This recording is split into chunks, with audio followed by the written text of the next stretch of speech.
Good afternoon, students. Today we are discussing about the astrology topic locking and unlocking. So already we have discussed the astrology part of the femur and tibia. So once again, I will recap that the lower end of the femur, upper end of the tibia, how it is articulates, where it is articulates. See, the femur lower end, it having the two condyles. Two condyles. One is the medial condyle of the femur, another one is the lateral condyle of the femur. These two condyles having the articular surfaces going to articulates with the superior surface of the upper end of the tibia to form a knee joint. That is the if there is a movement is possible like it is a compound joint already I discussed that is between the lateral condyle and the lateral condyle of the femur and lateral condyle of the tibia and medial condyle of the femur, medial condyle of the tibia.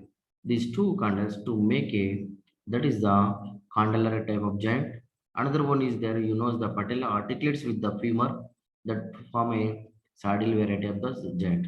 Here and also it is a hinge variety also. Only the flexion extension is the main movements possible at this knee joint region. See, the flexion it is found by that is by the biceps femoris muscle, semitendinous, semimembranous muscles, whereas the extension of the knee joint that is the quadriceps of the femoris muscles. So not only these two flexion and extension, and also we can identify the medial rotation and lateral rotation. So when it is happening this medial rotation and when it is happening the lateral rotation. See, so when the when this fully extended, see this locking when the foot is on the ground, the locking is defined as the medial rotation of the femur on the tibia during the terminal phase when is the end of the fully extended of the knee, extension of the knee, that is called the locking of the knee. When it is locking, see the locking where is the extension of this knee joint, the articular surface of the femur, articular surface of the tibia, making joint that is extension. So when it is a terminal phase of the extension of the knee, at that time, what happening? This lower surface, inferior surface of the lateral condyle of the femur, the fully articulates with the lateral condyle of the tibia. So this anterior posterior diameter is the anteroposterior diameter of the lateral condyle fully it is congruent on the lateral condyle of the tibia. But whereas the medial condyle of the femur, it is the larger than this lateral condyle and also surface of the tibia also when compared to this surface is very less. At this time, when is a fully extension of this knee joint, this lateral condyle of the femur is articulation is and fully articulates, but whereas the medial condyle is moves, medial side it rotates on the tibia. So this is happening at the time of the locking, that is by the muscles, that is the hamstring muscles, that is sorry, quadriceps femoris muscles takes the terminal phase of this extension, mainly the medial hamstring muscle. Hamstring muscle that is a quadriceps femoris muscle, where that is a lateral that is a quadriceps femoris. Four muscles are there: vastus lateralis, vastus medialis, vastus intermediate. But mainly the vastus medialis muscle takes this locking of the knee joint. So at this time, next, whereas the opposite reaction of this locking means when the starting phase of the flexion of the knee joint, at this time, when the at this time this the middle condyle rotates the lateral side, opposite reaction of this locking. So that time middle condyle rotates lateral side on the middle condyle of the tibia. This is by the that is a popliteus muscle. That popliteus muscle it takes origin from the middle condyle inferior surface, but is going to insertion at the posterior surface of the tibia. Mainly, this unlocking muscle is the popliteus. So see here, when the foot is on the ground, The unlocking is defined as the lateral rotation of the femur on the tibia during the initial phase of the flexion. So here, initial phase of the flexion by the popliteus muscle. Popliteus muscle is the unlocking muscle.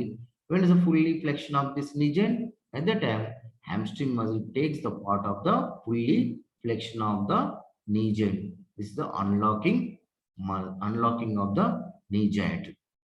Whereas the locking is taken by the hamstring muscles, that is the vastus medialis muscle. So locking and unlocking. By there is a two movements, that is the middle rotation at the locking and lateral rotation is the unlocking.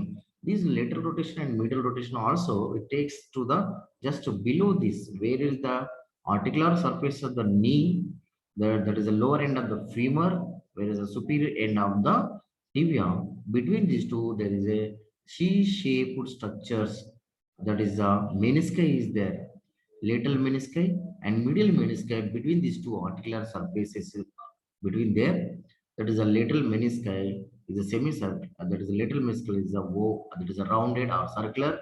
Medial menisci is the semi-lunar shape. That is the that we can identify that medial and lateral rotation. Below this, the menisci takes to this the tibia.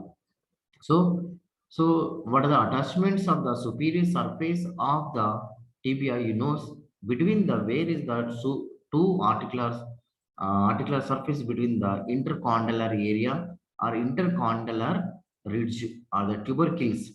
So from anterior to posteriorly, we can identify the structures like a from the above the tibial tuberosity, we can identify the anterior horn of the medial menisci. Next is the anterior cruciate ligaments. Next posteriorly, that is the anterior horn of the lateral menisci attachments. But whereas the posteriorly to this surface intercondylar area, we can identify the posterior horn of the lateral condyle. Next is the posterior condyle of the posterior horn of the medial menisci, and most posteriorly, posterior cruciate ligament attachments are there. These are the attachments intercondylar area. These are going to attach to the inferior surface of the intercondylar notch. That is the anterior cruciate ligament is going to attach to the lateral condyle middle surface, whereas the posterior cruciate ligament going to reach to the middle condyle lateral surface. These two cruciate ligaments cross each other. That's why it is called the cruciate. So this gives the anteroposteriorly support to the knee joint. And at this time, these two ligaments and laterally by the fibular ligament, lateral collateral ligament, medially by the tibial collateral ligaments. Become when doing the locking, these all cruciate ligaments and fibular ligament and tibial collateral ligament become a very tight at the terminal phase of the extension of the knee joint, whereas the initial phase of the flexion, these all become a relaxed. When that is why the one is the muscle is the popliteus muscle. Next, not only this, see medial collateral ligament, that is a tibial collateral ligament, tibial ligament. That is, you know, tibial ligament. It is a two fibrous sheets like a superficial and deep.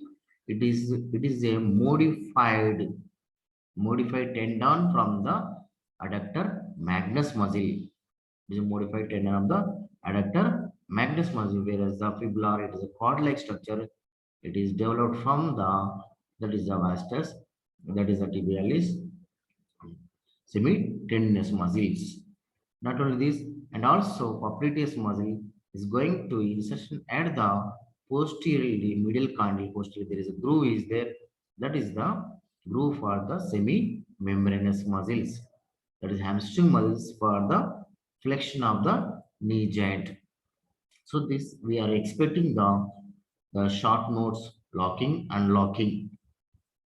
So next I can show the astrology how it is making at the time of the knee, at the time of the fully extension knee, and at the time of the initial phase of the flexion, I can show on the bones. The continuation is there. We can open the another link also. Thank you.